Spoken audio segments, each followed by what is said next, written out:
اور ابھی آپ کو بتائیں محکمہ موسمیات نے آئندہ چند روز میں سندھ اور بلوچستان کے ساحلی علاقوں کے لیے اہم پیش گوئی کی ہے۔ سردی کی نئی لہر سے متعلق محکمہ موسمیات کا بیان سامنے آیا ہے۔ بلوچستان کے شمال مشرقی اور وسطی علاقوں میں سائبیرین ہواؤں کا نیا سلسلہ داخل ہو گیا ہے، جس کی وجہ سے سردی کی شدت میں اضافے کا امکان ہے۔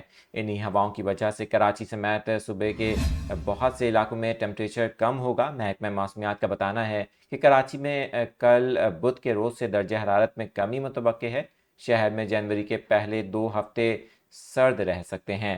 محکمہ موسمیات کے مطابق کراچی کے علاوہ حیدرآباد اور سندھ کے دیگر اضلاع میں بھی سردی کی شدت میں اضافے کا امکان ہے۔